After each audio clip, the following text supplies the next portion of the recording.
Merci beaucoup, professeur Delphine Stomont, d'avoir accepté ce flash info actualité pour la filière FI2R à propos des hypersensibilités liées aux vaccinations contre la Covid-19.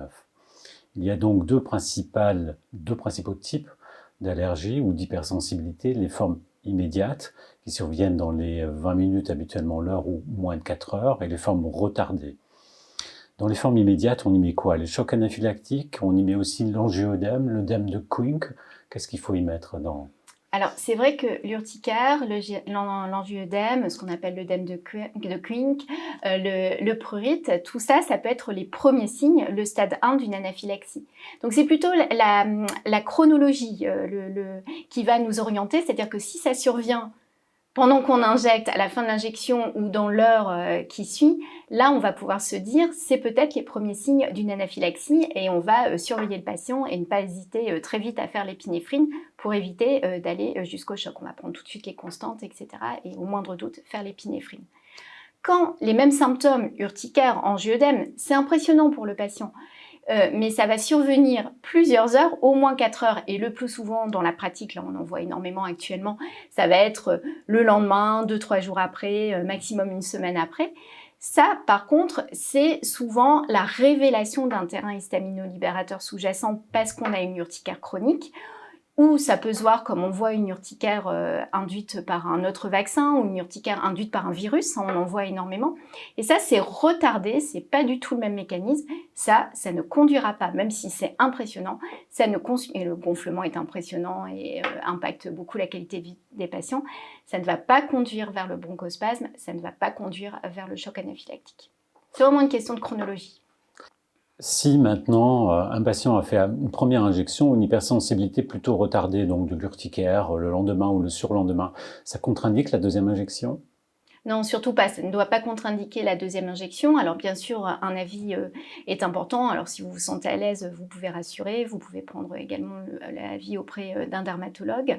Mais non, ça ne doit pas contre-indiquer parce que c'est un mécanisme d'hypersensibilité retardée, sans gravité, qui ne se reproduira peut-être pas du tout avec la deuxième vaccination, la deuxième dose, pardon, ou qui pourra se reproduire, mais qu'on peut prévenir ou au moins atténuer avec un antihistaminique qu'on peut prendre un jour ou deux, ou même le jour même de la vaccination, et garder pendant quelques jours. Souvent, c'est quand même chez des patients qui vous disent « j'ai déjà fait de l'urticaire, soit une urticaire chronique, ou j'ai déjà fait de l'urticaire quand je suis malade, quand j'ai une rhinopharyngite, quand je fais la grippe, ou après un vaccin ». Donc dans ces cas-là, on peut prendre un antihistaminique 2 jours avant et le jour de la vaccination, c'est bien? Alors, il n'y a aucun consensus, hein, vraiment, là, c'est du pratico-pratique. Il y a des recommandations qui sont en train de se mettre en place. Nous, en pratique, on fait un petit peu comme la prémédication des patients qui font des réactions d'histaminolibération non graves, non spécifiques avant un scanner. Hein. On leur donne des antihistaminiques 2 jours avant ou le jour même, et puis ils le prennent pendant quelques jours. C'est un antihistaminique de seconde génération, donc c'est cétirizine, lévocétirizine, desloratadine, celui dont vous avez l'habitude, ou le patient a peut-être déjà l'habitude. Vous commencez à 2 comprès par jour, et si nécessaire, ça je vous rappelle les recommandations de la prise en charge de l'urticaire chronique, on peut tout à fait monter jusqu'à 4 par jour, le temps que les symptômes s'améliorent. Chez un patient qui a des antécédents de rhinite, d'asthme, est-ce qu'il faut aussi lui recommander de prendre un antihistaminique avant de se faire vacciner contre la Covid-19? Alors c'est une bonne question, mais non, pas systématiquement. Si le patient n'est pas en poussée, et puis on a, enfin à ma connaissance, moi je vois surtout en dermatologie, on a surtout des réactions cutanées en fait de dermatite atopique, poussée de dermatite atopique ou poussée d'urticaire.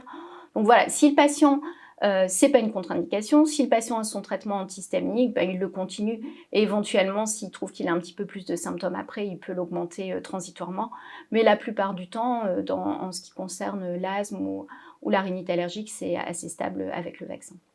Une question qui arrive souvent aussi, ce sont des patients qui ont fait une réaction à l'iode.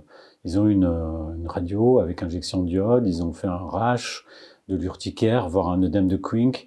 Ils nous posent la question, est-ce qu'il faut une consultation préalable d'allergologie? Est-ce que, de ce fait, je suis contre-indiqué au vaccin contre la Covid, notamment le vaccin Pfizer, parce que parfois dans l'iode, il y a du polyéthylène glycol, et puis aussi dans le vaccin Pfizer. Que faut-il leur dire en cas d'antécédent d'allergie à l'iode? Alors là, ça nous permet, c'est une question extrêmement intéressante parce que ça nous permet souvent de rétablir aussi une vérité. Il n'y a pas d'allergie à l'iode. En fait, on est allergique aux produits de contraste, mais ça n'a rien à voir avec l'iode qu'on trouve dans la mer, dans le sel, les poissons, etc. Donc ça nous permet de faire un petit peu d'éducation auprès du patient, de lui dire, voilà, vous n'êtes pas allergique à l'iode, vous avez fait une réaction à un produit de contraste. Lequel déjà? Et puis, si vous avez fait une réaction, est-ce que c'est survenu sur la table d'examen, dans le scanner ou dans l'IRM ou juste après? Est-ce que vous avez été hospitalisé? Est-ce que vous avez dû avoir une injection, notamment de l'épinéphrine? Est-ce est-ce qu'il y a eu un choc, etc. Souvent, le patient le sait.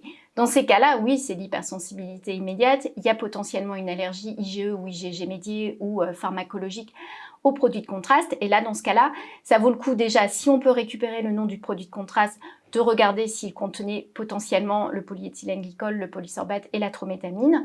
Si c'est le cas, il faut vraiment organiser des tests. Si ce n'est pas le cas, dans le doute, de toute façon, on peut tester les excipients et le produit qui avait été utilisé et on peut faire la vaccination sous surveillance. Par contre, si c'est une réaction qui est survenue en rentrant à la maison ou le lendemain, j'ai fait d'urticaire, j'ai gonflé, mais c'était quand j'avais quitté depuis longtemps le scanner et qu'avec tout seul ou quelques antihistaminiques, ça s'est bien passé. Bon, dans l'idéal, je vais vous dire, c'est toujours intéressant de faire les tests cutanés pour vérifier, pour vous confirmer. Il y a 99,9999% de chances qu'on confirme que vous n'êtes pas allergique. Mais là, dans le contexte de vaccination, on n'a pas trop de temps à perdre. Moi, je dirais, si c'est une réaction pas grave, retardée, vous êtes vacciné, éventuellement avec des antihistaminiques, et revenez après éventuellement voir l'allergologue si vous voulez en savoir plus. Donc éventuellement des antihistaminiques, ça peut rassurer finalement. Tout à fait. Quand c'est des réactions qui sont retardées et des réactions qui peuvent être bruyantes pour le patient, mais qui n'ont pas entraîné de bronchospasme, d'œdème laryngé ou de modification des constantes, nous, on n'est pas du tout inquiets. Mais ça passe souvent un petit coup de fil, un mail, 2-3 lignes, rassuré, ça permet de ne pas ralentir la vaccination. Un patient qui a fait une allergie à un antibiotique, soit de l'urticaire ou un œdème de Koenig ou un choc anaphylactique, est-ce qu'il est contre-indiqué à la vaccination contre la Covid-19? Alors ça, c'est souvent fréquent et je dirais que c'est la même situation.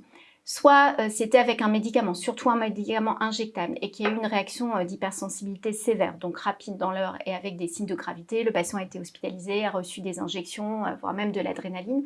Là, il faut vraiment essayer de récupérer le médicament pour savoir s'il comportait éventuellement les excipients et il faut organiser un avis allergo et tester avant de vacciner, donc différer la première dose.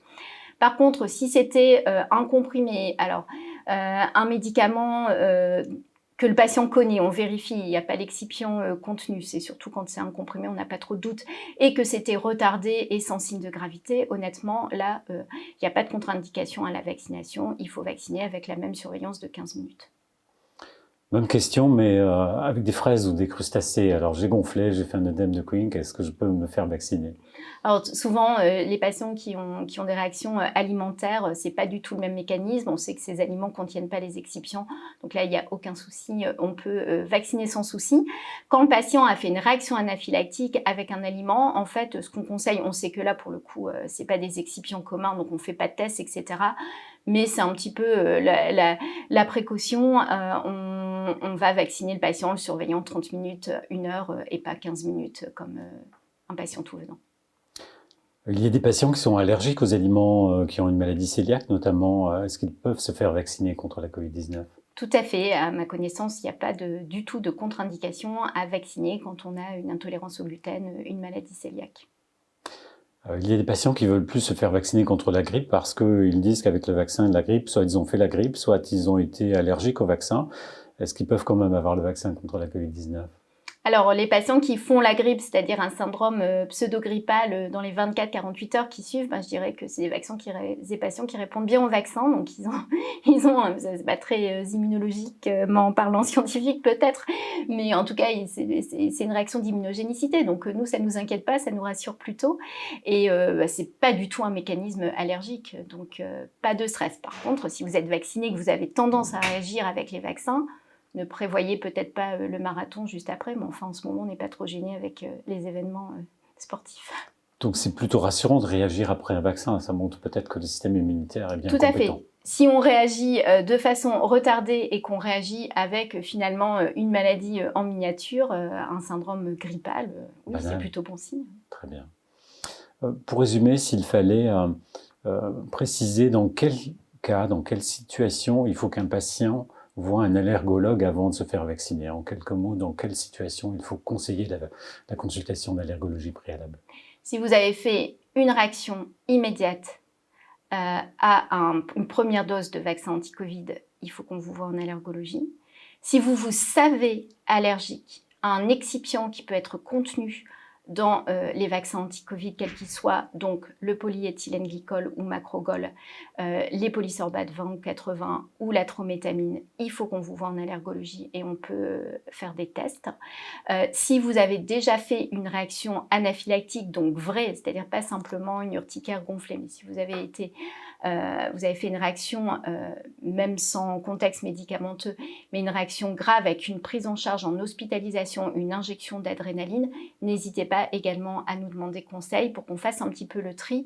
Et la plupart du temps, on peut vacciner, mais c'est vrai que dans ce cas-là, on va faire une surveillance de 1 heure et éventuellement avec une prémédication. Eh bien, merci, professeur Delphine Stomont, de vous être prêté au jeu des questions-réponses pour la filière FAI2R. Merci beaucoup.